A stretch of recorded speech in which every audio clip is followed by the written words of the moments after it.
Hi, ladies. I did a video yesterday, and some of my followers over on YouTube were asking me. So I'm going to talk a little bit more about masculine and feminine. Okay.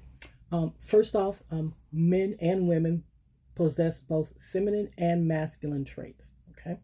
Um, right now, the red pill and manosphere, men that look like this, are using masculine as a battering ram for women that look like us. Okay. Um, Now, this is a sore spot for black women, and we need to stop letting it be a sore spot because the last thing you want to let them think is that they've gotten under your skin. And like the old commercial says, baby, never let them see you sweat. Stop reacting to that word. Okay. Number one, it's not true. All right. Like I said, both sexes have masculine and feminine traits. If you are a woman who's been left alone to raise your children, to do all the things that you were meant to have a mate for, then you have to use more masculine traits. Like when I bought my house, I bought my house as a single woman. That's unusual in our culture. When I did it, it's been 20 years. Okay. So it was like, some people thought that was a little odd. You own your house? Yeah, I do. You bought it yourself? Yeah, I did. Okay. And if I let someone come up to me and say, well, that's masculine. No, it's not. It's smart. All right. And you got to remember that. All right. You do not let these people get up under your skin with their weird thoughts. All right. A house is a house. I wanted a place to live and I wanted a house. So I bought one. All right. They will tell you all kinds of mess is masculine. I heard one podcast, and I think I commented on it, where guys like, we got to get back to feminine. He doesn't even know what feminine is.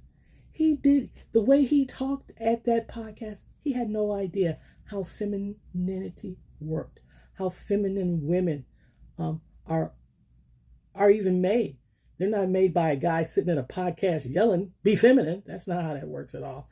So, ladies, you need to desensitize yourself to that word because it is meaningless in the form that they use it. All right.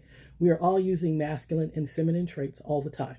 If you're raising your children alone, you're probably using a lot of masculine traits because if you don't have a mate and stuff needs to get done, like me buying my house, well, then that's just how stuff has to get done. But it does not mean you are a masculine woman. All right. You are using some masculine attributes that you have because that is what is required. And I called the women in that video, you're survivors. And that is true. When you are walking through this world doing difficult, hard jobs by yourself, and you are managing to do it, baby, you are a survivor. All right. And never forget that. Never forget that. Now, they're using that as a projectile. The word itself as a projectile on women who look like us to knock us down a peg. And I heard this over and over and over again in podcasts. That is what they want to do.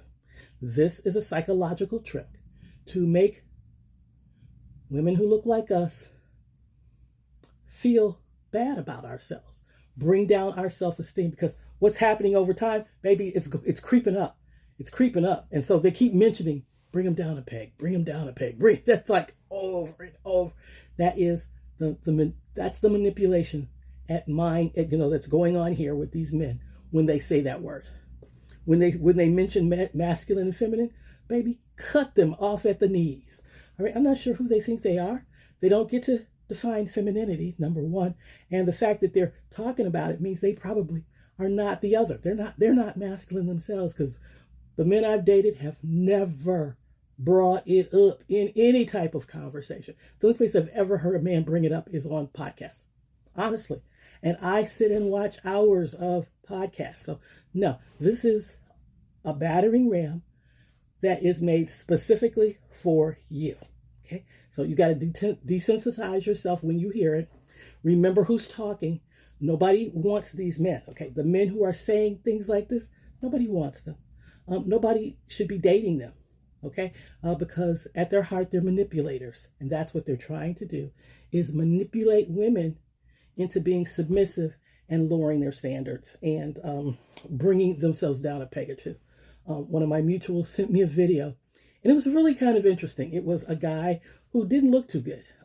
He was unhealthy looking, looked like he probably need to get up and get outside, maybe take a walk and find a nutritionist to help him because there was a lot going on with him. And he said in his video that, I don't know why people are so mad that I'm telling women that they are conceited. These women are conceited and self-absorbed and delusional. They say they look good and they don't look good. Meanwhile, he looks like he's at death's doorstep. Okay, so this is the type of man who is saying this kind of stuff. Do